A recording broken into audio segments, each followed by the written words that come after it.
नमस्कार दोस्तों, stock movers में आपका स्वागत है। दोस्तों, आप हमारे चैनल पे नए हैं तो हमारे चैनल को सब्सक्राइब एंड बेल आइकन को हिट जरूर कर लें। आज हम बात करेंगे मन्नापुरम फाइनेंस के बारे में। इस स्टॉक की बात करें तो इसका कंपटीटर कौन है दोस्तों? मुथूट फाइनेंस। ऐसे में कुछ बैंक भी है दोस्तों, लेकिन ऐसे में देखा जाए तो ये जो आज के दिन मन्नापुरम फाइनेंस की बात करें तो मन्नापुरम फाइनेंस दोस्तों लगभग 4.25% 5% के आसपास तेजी देखने को मिला। तो जैसा कि दोस्तों आपको पता है कि बहुत क्या इंटरडे हाई की बात करें लगभग 5% के आसपास कंपनी ने लगाया है। दूसरा इंपॉर्टेंट पॉइंट दोस्तों, आज के दिन इस स्टॉक में तेजी क्यों थी दोस्तों? तो बहुत सारे ट्विस्टर को नहीं मालूम, जिससे रिलेटेड हम बात करेंगे। बहुत सारे ट्विस्टर दोस्तों इस स्टॉक में फंसे भी हैं। इस स्टॉक की अगर हायर साइड की बात करें तो लगभग 200 के ऊपर इस कंपनी का हाई है। बहुत सारे ट्विस्टर दोस्तों इस स्टॉक में ऑलरेडी फंसे हैं, जिससे रिलेटेड हम बात करेंगे। कुछ ट्विस्टर दोस्तों इस स्टॉक को बाइंग करने के बारे में विचार कर रहे हैं, जिससे रिलेटेड हम बात करेंगे। चलिए हम स्टॉक के ऊपर आ जाते हैं, सारा कुछ जो है कि डिस्काउंट फाइनेंस के ऊपर, जैसा कि आप देख सकते हैं। आज की बात करें दोस्तों तो आज के दिन स्टॉक में लगभग 4.5% की तेजी देखने को मिली। यहाँ पे तेजी की बात करें दोस्तों तो तेजी भी आप देख सकते हैं। स्टॉक में तेजी तो शुरू से ही था, प्रीवियस क्लोजिंग से ये कंपनी ऊपर ही खुली है, जैसा कि आप देख सकते हैं। लेकिन दोस्तों यहाँ पे देखा तेजी आने के बाद ना ही कुछ गिरावट हुई ना कुछ भी। दोस्तों ऐसे में इस प्रकार की तेजी कभी आती है दोस्तों जब कोई भी पॉजिटिव न्यूज, अच्छा न्यूज रहता है तब। तो न्यूज क्या है दोस्तों, उसको ऊपर भी हम आएंगे। अगर हम 5 दिन की बात करते हैं, 5 दिन में देखा तो ये स्टॉक 7.5% रिटर्न। 1 महीने की बात करते हैं, 1 महीने में एक फ्लैट कारोबार, नो प्रॉफिट नो लॉस। 6 महीने की बात करते हैं तो 6 महीने में स्टॉक ने लगभग 31% से 32% का रिटर्न बना के दे दिया है। इसके पहले ये स्टॉक दोस्तों आप देख सकते हैं 100 के नीचे भी ट्रेड कर रहा था। अगर हम वाई टू डेट की बात करते हैं तो 30% ये कंपनी डाउन है, जैसा कि आप देख सकते हैं। 1 साल की बात करते हैं तो भी 30%। अगर हम 5 साल की बात करते हैं तो 5 साल में ये कंपनी ने कुछ भी रिटर्न बना के नहीं दिया है। जो रिटेस्टर दोस्तों आज की तेजी को देख करके बाइंग करने के बारे में विचार कर रहे हैं, देखा जाए दोस्तों तो कोई बाइंग करने के बारे में विचार नहीं कर रहा होगा, क्योंकि देखा जाए तो शॉर्ट टाइम के लिए ट्रेडर्स ही किसी स्टॉक को बाइंग करते हैं। इन्वेस्टर की बात करें तो ऐसे स्टॉक से थोड़ा सा क्या है, दूरी बना के रहते हैं। ऑलरेडी उनके पोर्टफोलियो में ये स्टॉक सारे पड़े रहते हैं दोस्तों। अगर 5 साल में देखा तो कुछ भी रिटर्न बना के नहीं दिया। मैक्सिमम चार्ट पैटर्न की बात करते हैं दोस्तों तो ये कंपनी पुराने समय से काम करती है। लगभग 2 जुलाई 2010 से ये कंपनी मार्केट में काम कर रही है। फिर भी देखा तो 225% का रिटर्न, कुछ भी रिटर्न बना के नहीं दिया। यहाँ पे देखेंगे दोस्तों तो बीच में ये स्टॉक 200 के ऊपर भी ट्रेड कर रहा था। बहुत सारे ट्रेडर्स ने इस स्टॉक को बाइंग करके अभी तक फंसे हैं, तो मुझसे रिलेटेड भी बात कर। आज के दिन वही 4.5% कंपनी में तेजी है। कंपनी की बात करते हैं 18 जनवरी 2022 को ये कंपनी 173 रुपये का हाई लगाती है। एक्चुअल में हाई की बात करें तो 200 के ऊपर है। लो की बात करें तो 20 जून 2022 को कंपनी 81 रुपये का लो भी लगा, एक अच्छा खासा वैल्यू भी बनता है, जैसा कि आप देख सकते हैं। लेकिन हाँ, इस स्टॉक में देखा जाए तो ट्रेडिंग वाले ये सारे स्टॉक हैं। जितना छोटा प्राइस दोस्तों उतना ज़्यादा जो है कि ट्रेडर्स एक्टिव रहते हैं। अपॉइंटमेंट से रिलेटेड है, जो कि यहाँ पे 2 नाम आपको देखने को मिलेंगे। पहला एडिशनल का नाम बात करें दोस्तों, जो कि वैलिद पप्पू सिमथिनी जी हैं। दूसरा यहाँ पे देखेंगे दोस्तों तो कौन है, सुमिता जयशंकर जी हैं।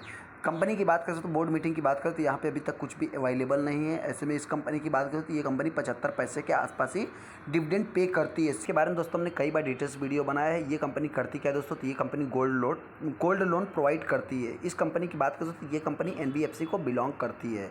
इस कंपनी की बात करें तो ये कंपनी बहुत छोटी कंपनी है दोस्तों। इसका कंपटीटर मेन जो है कि मुथूट फाइनेंस है। मुथूट फाइनेंस की बात करें तो देखिए दोनों कंपनियां जो है कि फंड रेजिंग से रिलेटेड जो है कि बात कर रही है। ये दोनों NBFC में काम करते हैं, जिनके ऊपर डेट भी बहुत ज़्यादा रहेगा। ऐसे में दोस्तों अगर इस कंपनी की बात करें 10,000 करोड़ का मार्केट कैप है, 125 रुपये के 120 रुपये के आसपास करेक्ट प्राइस चल रहा है। 174 कंपनी ने हाई लगाया, तो लो की बात करें तो 81 का है। पी की बात करें तो 8 का है। बुक वैल्यू की बात करें 100 के आसपास है। डिविडेंड कंपनी 2.5% के आसपास पे करती है। और ROE देखा जाए तो ठीक ठाक है। फेस वैल्यू 2 का है।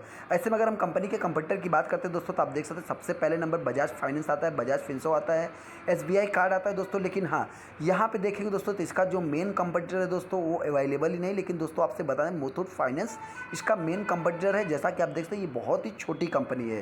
कंपनी के अगर हम क्वार्टरली रिजल्ट्स की बात करते हैं दोस्तों तो quarter on quarter basis, year on year basis, दोनों बेसिस पे कंपनी के सेल्स में जंप है। अगर हम ऑपरेटिंग प्रॉफिट की बात करते हैं दोस्तों तो ऑपरेटिंग प्रॉफिट में भी जंप है, जैसा कि आप देख सकते हैं। अगर हम नेट प्रॉफिट की बात करते हैं तो कंपनी की नेट प्रॉफिट में भी जंप है।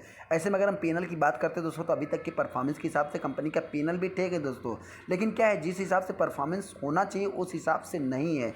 जैसा कि आप यहाँ पे देख सकते हैं दोस्तों, अगर इनके हम फाइनेंशियल प्रॉफिट की बात करते हैं दोस्तों जो कि डाउन होते चले जा रहे हैं। अगर हम नेट प्रॉफिट की बात करते हैं दोस्तों तो नेट प्रॉफिट भी आप देख सकते हैं कंपनी के 3 साल से घटते हुए जा रहे हैं, जिसके कारण कंपनी का चार्ट भी देखेंगे तो उसी प्रोपोर्शनेट में आपको देखने को मिलेगा। अगर हम सेल्स ग्रोथ की बात करते हैं तो एक TTM वाले देख सकते हैं दोस्तों, इसका सेल्स ग्रोथ कुछ है ही नहीं। प्रॉफिट ग्रोथ की बात करते हैं दोस्तों 30% डाउन है। सीजीआर की बात करते हैं दोस्तों तो 5 साल वाले भी इस कंपनी से परेशान है, जैसा कि हमने देख लिया। रिटर्न ऑन इक्विटी की बात करें तो लगभग 20 के आसपास है। बहुत सारे इन्वेस्टर को दोस्तों क्या है कि न्यूज़ के थ्रू मिला कि 300 पे ये स्टॉक जाएगा, 250 पे जाएगा। देखिए दोस्तों, कभी क्या है, कोई भी न्यूज़ आती है दोस्तों फंड रेटिंग से रिलेटेड या मैनेजमेंट या बोर्ड डायरेक्टर कोई भी चेंज होता है दोस्तों, तो उस न्यूज़ पे अपना फोकस नहीं होना चाहिए।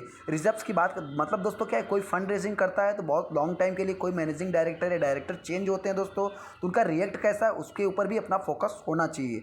रिजर्व्स की बात करें तो 8,000 करोड़ का रिजर्व है। डेट की बात करें तो 30,000 करोड़ का डेट भी है। शेयर होल्डिंग पैटर्न की बात करें तो प्रमोटर के पास आज भी देखा 35% का स्टेक है। प्रमोटर ने कुछ स्टेक को ऐड किया है। एफआईज की बात करें तो एफआईज ने कुछ माल को सेल कर दिया। डीआईज की बात करें तो डीआईज माल को 2 क्वार्टर से सेल कर रहे हैं। ऐसे में अगर हम पब्लिक की बात करें दोस्तों तो पब्लिक क्या है, रिटेल स्टॉक किसी स्टॉक में फंस जाती है दोस्तों।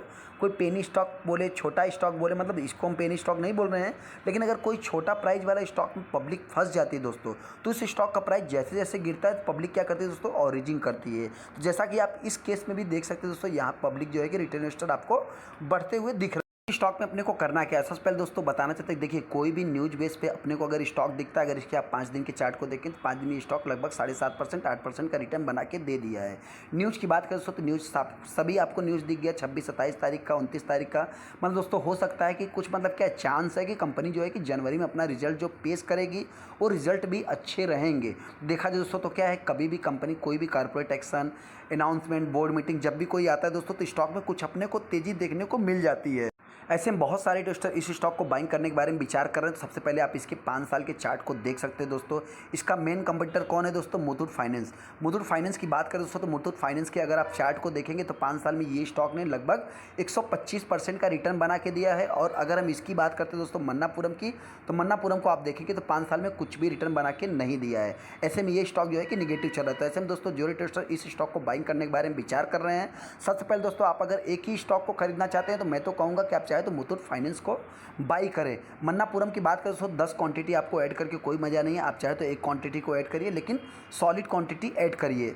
दूसरा इंपॉर्टेंट पॉइंट दोस्तों, बहुत सारे इन्वेस्टर इस स्टॉक में फंसे हैं दोस्तों, तो आप चाहे तो इस स्टॉक को कंटिन्यू करके लॉन्ग टाइम के लिए चल सकते हैं दोस्तों। कंपनी गलत नहीं है।